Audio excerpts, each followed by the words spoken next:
Forum Podcast. Cédric Borboin est son invité. Alors bonjour à toutes et à tous, bienvenue à ce deuxième podcast filmé, donc qui sera à disposition sur le podcast, mais on va aussi le diffuser en format vidéo par ces temps.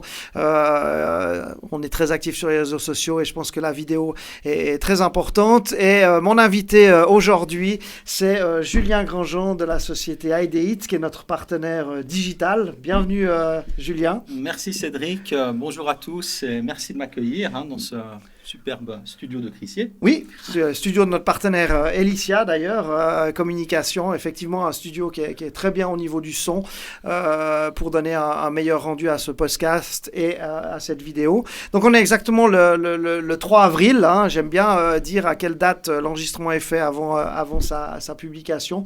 Ça fait maintenant une semaine qu'on a commencé à...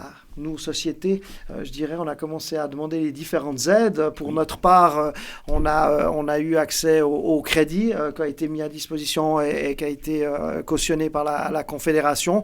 Et hier, nous, pour notre société, où on est, donc le Forum économique roman, on est en télétravail en partie et surtout en chômage technique. On a reçu les indemnités hier pour le mois de mars. Donc ça fonctionne, c'est un très grand soulagement. Et toi, de ton côté, je crois que tu as 0 indemnité. Oui, j'ai pas d'indemnité du tout. Non, on a aussi fait effectivement des demandes à la Confédération la semaine dernière pour obtenir des prêts. C'est plutôt pour avoir un fonds de trésorerie qui nous permet des liquidités qui nous permettent d'opérer durant ces quelques semaines ou mois. On ne sait pas combien de temps ça va durer. Par contre, effectivement, au niveau du chômage, donc, nous avons dans ce malheur-là la chance d'être en première position avec des solutions de travail à distance pour les sociétés. Donc, on est plutôt dans un cas de figure contraire avec une charge de travail qui est beaucoup plus élevée qu'à l'habituel. Donc en fait, contrairement à nous qui se tournons un petit peu les pouces à la maison, et heureusement, parce que comme ça on se protège, toi c'est tout le contraire, tu as dû te staffer, tu as dû trouver des partenariats. Exactement, donc on avait déjà commencé un partenariat avec un acteur du marché roman qui s'appelle Scale Up Project. Et puis, on a force avec cette crise, on a accéléré ce partenariat. Et puis, on est en train maintenant, depuis la semaine prochaine, de proposer des services communs, des sessions sur Internet communes pour répondre aux questions des entreprises. Donc, oui, c'est un petit peu le boom chez nous, on va dire. C'est paradoxal. Ouais. Mais tant mieux, il faut que ça fonctionne. Et vous êtes un des acteurs qui nous permet de pouvoir continuer à travailler. Ce qui est vraiment aussi intéressant dans les différents échanges qu'on a, c'est que si on oublie malheureusement toute la problématique avec ce coronavirus, c'est un accélérateur impressionnant de solutions qu'on n'avait pas en place ou qu'on voulait pas faire. Pour ce qui me concerne, si je peux me permettre, et je l'ai dit la dernière fois, on fait des choses qu'on n'aurait jamais fait, qu'on n'aurait jamais eu le temps de faire, notamment dans la création ou dans la mise en ordre de certaines choses. Alors c'est une véritable aussi opportunité de ce côté-là. Et c'est vrai que vous, avec vos outils digitaux, ils étaient déjà là, mais ils n'étaient pas utilisés. Voilà, exactement. Donc c'est vraiment un sérieux coup d'accélérateur parce que les entreprises ont dû, en quelques jours, en une semaine ou deux, déployer des outils et puis surtout des méthodologies, une organisation complètement différente. Et on a pu répondre à ces demandes, aider des sociétés à régler en fait tous ces problèmes en déployant ces outils. Et souvent, c'était c'était des projets qui étaient déjà là, qui étaient déjà en vue, mais on hésitait parce qu'on se disait qu'on pouvait reporter ça. Et puis tout à coup, il fallait le faire immédiatement. Voilà. Ouais. Oui. Et ça va provoquer, j'en suis convaincu, des changements dans notre comportement à plusieurs registres. Mais tout simplement, je m'aperçois que des fois, avec un mail ou avec un téléphone, on fixe une visioconférence. On l'a fait dans le jour ou le lendemain qui précède le téléphone, alors que d'habitude, c'était 1 à 2 semaines pour trouver un endroit dans l'agenda. Ouais. Et on se rend compte qu'en fait, une réunion de 30 minutes qui nous coûtait peut-être 1h30 entre le déplacement, l'organisation, conversation et tout nous coûte que 30 minutes, quoi. C'est impressionnant. Et on voit qu'on va gagner en énergie, on va gagner en temps. Ouais. Et pourquoi pas, après, continuer aussi sur certains rendez-vous ça. Voilà, je pense qu'il faut faire la part des choses. Hein. L'humain est très important, les rapports humains sont bien importants, mais dans ces cas-là, des visioconférences de très bonne qualité vont vraiment permettre d'échanger très facilement. Et puis, ça peut être un quart d'heure, ça peut être 30 minutes. On fait des rendez-vous en ligne qui sont automatiquement, qu'on peut booker automatiquement. Ça va très vite. Et puis, les journées sont beaucoup plus denses, on va dire. Donc, et puis, on économise vraiment énormément de temps. Hein. Ça, c'est une certitude. Et toi, avec tes différents, je dirais, clients ou futurs clients, quel ressenti, hein? Il me semble que j'observe qu'on a quand même des personnes qui sont plus ou moins avancées dans je dirais, dans la crise. J'entends au niveau émotionnel surtout, on a des stades qui sont différents selon nos discussions. On voit qu'il y a des gens qui sont vraiment dans le stress par rapport à la situation, d'autres qui ont passé le cap.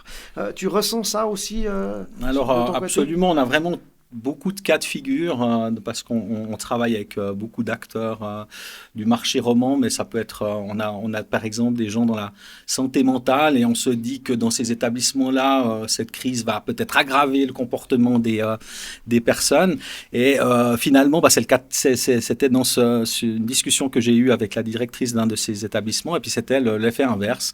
Donc les personnes dans ces situations-là sont déjà en crise permanente, donc elles vivent très bien cet état Covid-19. Donc c'est tout à fait surprenant.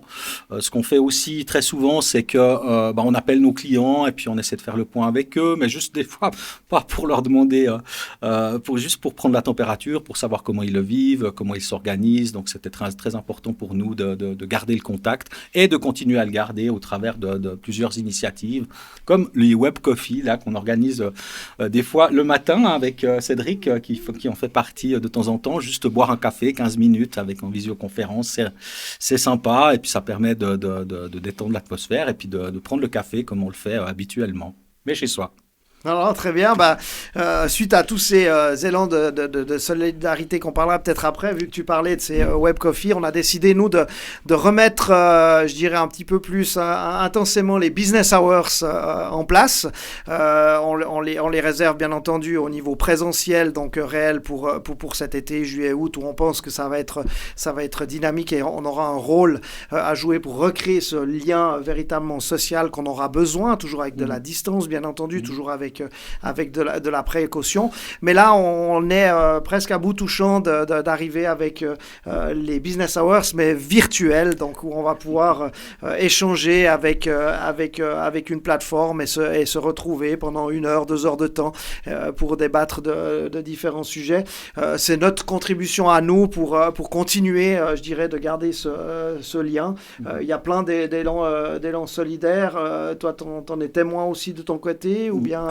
Oui, alors absolument. Chacun y va de sa propre initiative, mais disons que travaillant avec la société Zoho, une société indienne, donc qui a mis directement il y a 3 semaines en place un programme pour donner en fait provisoirement, de mettre à disposition tous les outils pour travailler à distance à toutes les sociétés du monde gratuitement jusqu'au mois de juillet. Donc c'était déjà un énorme effort.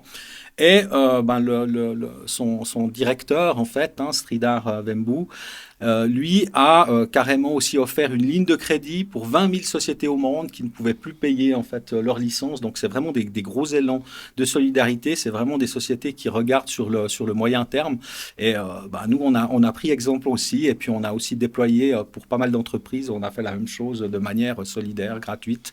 Donc dans cet état d'esprit. Donc c'est vraiment c'est vraiment des fois impressionnant de voir ce qui peut se créer en quelques temps, quoi. On voit aussi... Parce que là, tu ne parles pas de 14 jours, c'est presque 5 mois. C'est 5 mois, et ça arrive, je suis persuadé qu'ils le prolongeront si la situation ne s'améliore pas.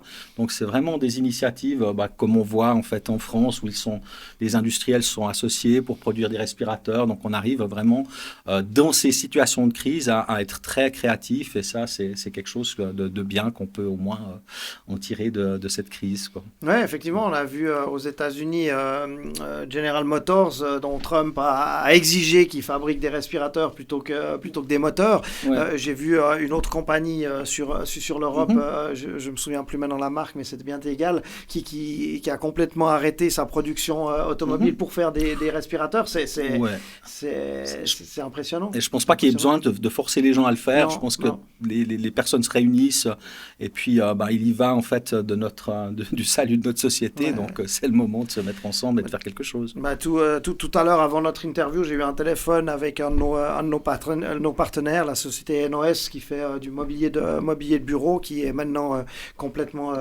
arrêté aussi. Il m'a dit, Cédric, si tu as une idée, alors si jamais vous avez une idée, on peut partager, mais si tu as une idée, moi j'ai 3 à 4 camions de livraison, j'ai mes gars qui sont là, qui peuvent pas faire grand-chose, on a envie d'aider, et puis si tu as des idées pour des associations, pour pouvoir faire quelque chose, nous on a les véhicules, c'est pas l'essence qui va mettre à plat notre société, mais on veut aussi participer, donc on voit qu'il y a des beaux élans de solidarité. Non, ça se passe pour ça. Il y a certains aspects quand même positifs de cette malheureuse crise. Ouais. Et puis ça nous donne du temps aussi pour pouvoir réfléchir à des solutions, même si et on est en pensée pour tous ceux pour qui c'est vraiment très très très compliqué la situation, qui voient peut-être pas le bout du tunnel malgré tout ce que le Conseil fédéral et les cantons font pour nous. C'est pour certains c'est pas assez, c'est compréhensible aussi, et je crois que de toute façon ça va s'adapter à la situation, quoi. Absolument, ouais. Donc voilà, je vous dirais tout simplement un grand merci à Julien, merci pour ce que tu fais, merci pour le partenariat qu'on a depuis de nombreuses années. Si on est si bien embarqué dans le digital, c'est grâce à Julien, et puis c'est un faible mot.